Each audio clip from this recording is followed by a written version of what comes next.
러시아 예카테리나 여제. 그녀는 계몽군주인가 색정광인가?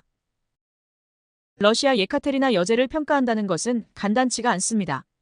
그녀는 표토르 대제를 이은 계몽군주로서 러시아의 유럽화를 가속화하여 유럽 문화권으로 편입했으며 영토를 확장하고 여성교육 제도를 도입하는 등 아주 존경받는 인물입니다. 그러나 남편 표토르 3세 살아생전 불륜을 수도 없이 저질렀고 심지어 남편인 황제를 감옥에 가두고 살해한 후 여인으로서 황제에 등극한 여인이기도 합니다. 대체 예카테리나 여제는 어떠한 인물이었을까요?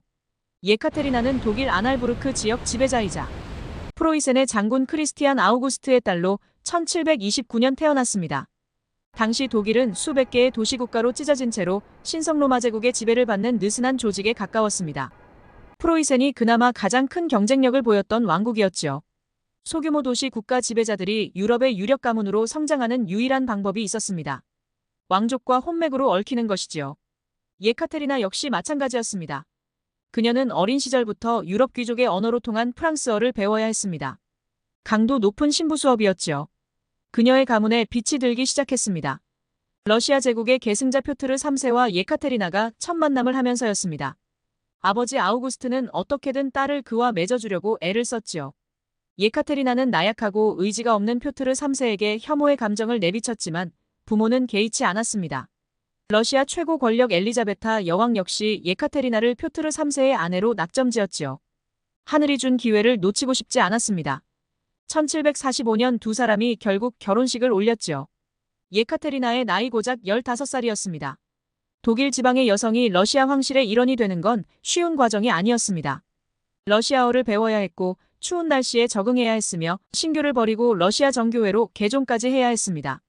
밤늦게까지 잠도 못 잔 채 공부하고 러시아식 예의를 배우면서 폐렴에 걸려 죽기 직전까지 가기도 했습니다. 가장 아플 때 가장 위로가 되어야 할 사람은 마땅히 배우자여야 했습니다. 하지만 표트르 3세는 다른 여자 치마 속에 있었지요. 예카테리나도 모르지 않았습니다. 남편은 대놓고 다른 여자를 만났습니다. 프랑스 계몽주의자 볼테르의 저작을 읽으면서 마음을 달랬지만 쉽진 않았습니다. 그때 다가온 사람이 세르게이 살티코프였습니다. 키 크고 잘생긴 백작 출신의 장교이자 시종실장. 왕족을 가까운 거리에서 호위하는 멋진 보디가드였습니다. 외로운 그녀가 세르게이에게 마음을 빼앗긴 것도 무리는 아니었습니다. 그들은 불같은 사랑을 이어갔습니다. 오죽하면 러시아 내에서는 예카테리나와 표트르의 아들 파벨이 사실은 세르게이의 아들이라는 말까지 퍼졌습니다. 불행인지 다행인지 파벨은 공식적인 아버지 표트르와 똑같이 생겼었지요.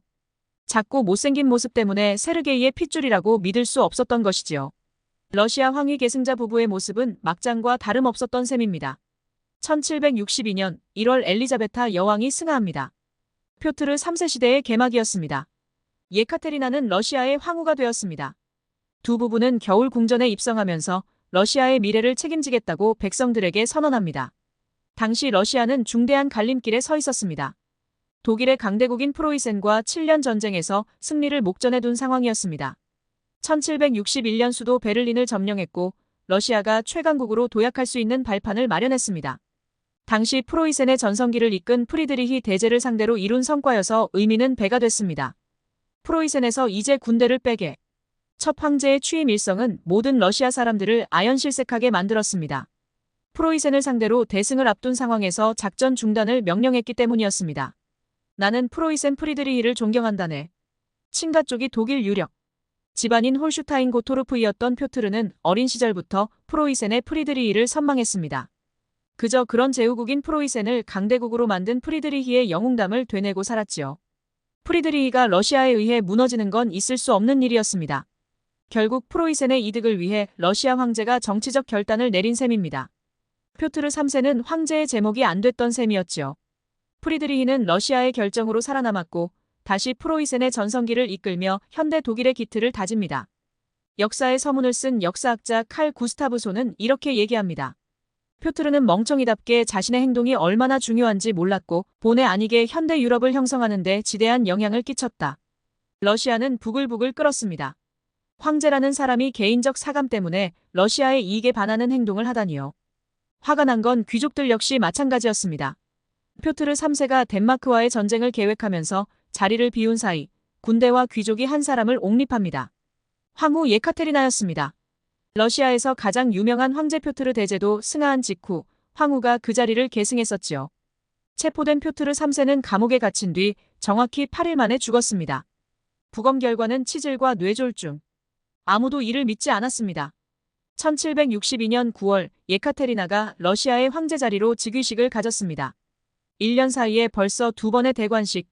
러시아는 내심 불안한 모습을 감추지 못했지요. 위중한 시기에 잇따른 정권 교체, 거기에 여자 지도자라는 불안 요소까지 더해졌으니 무리도 아니었습니다. 그러나 예카테리나는 모두의 불안을 단숨에 날려버렸습니다. 남편이 불륜에 빠진 사이, 그녀는 차근차근 지도자로서의 능력을 키우고 있었기 때문입니다. 러시아의 군주 표트르 대제처럼 계몽주의적 역량을 쌓아 올리고 있었습니다. 물론 밤에는 불륜남이 그녀의 침대를 찾았지만요. 예카테리나의 침실에서는 교성이 끊이질 않았습니다. 황제가 살아있는데도 불륜남은 하루가 모자라게 황후의 침실을 드나들었습니다.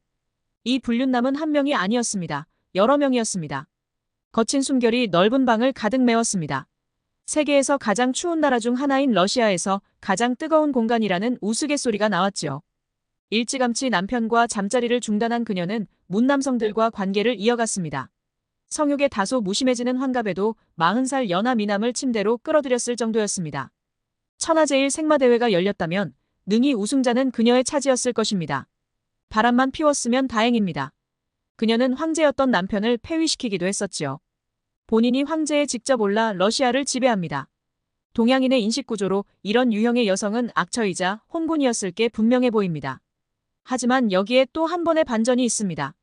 이 여성이 러시아에서 표트르 대제 다음으로 존경받는 군주였기 때문입니다.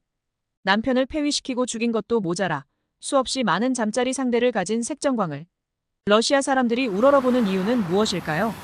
그녀의 치세 아래 러시아는 비약적으로 성공을 거뒀습니다. 단순히 내치만 잘했던 것도 아니었지요. 여성의 몸으로써 군사강국을 일굽니다. 러시아, 튀르키예 전쟁에서 승리에 흑해 제해권을 빼앗고 오스만 제국으로부터 크림반도를 탈환한 것도 그녀의 공이었습니다. 오늘날 러시아가 크림반도를 두고 우크라이나와 대립각을 세운 배경입니다. 동유럽의 강대국 폴란드를 분할시킨 것도 예카테리나 치세에서 일어난 일이었습니다. 그녀의 재임 기간 늘어난 러시아 영토가 52만 제곱킬로미터에 달할 정도입니다. 벨라루스, 리투아니아, 노보로시아, 부코카서스, 동부 우크라이나도 이제 러시아의 땅이 되었습니다. 러시아를 유럽화하려는 작업도 아끼지 않았습니다. 그런 점에서 예카테리나는 표트르 대제를 참 많이 닮았습니다.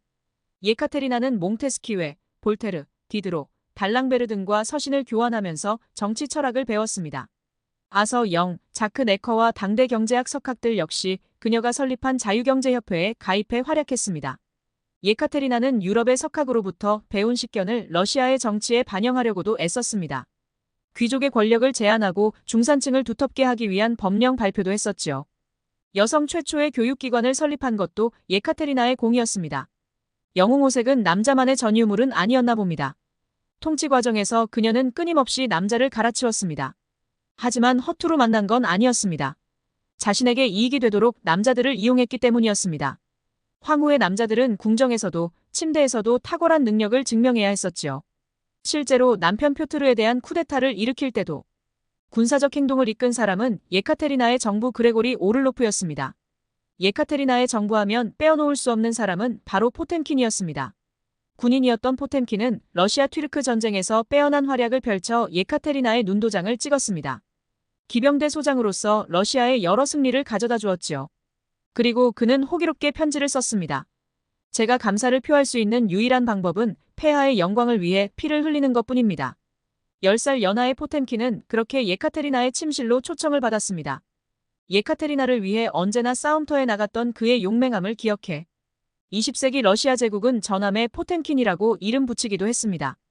포템킨과의 열정이 식을 때쯤에는 또 다른 남성과 내연 관계를 이어갔습니다. 포템킨은 옛 여친의 새 남자를 구해주는 뚜쟁이 역할을 해줬을 정도였지요. 최고 권력인 예카테리나와 척을 접어야 좋을 게 없다는 판단에서였습니다. 끊임없이 사랑을 갈구한 예카테리나의 마지막 남성은 플라톤 주보프였습니다. 예카테리나가 점찍은 마지막 남성이었지요. 둘의 나이 차는 38살. 물론 예카테리나가 연상이었습니다. 예카테리나의 사이는 뇌졸중이었습니다. 1796년 11월 5일의 일입니다.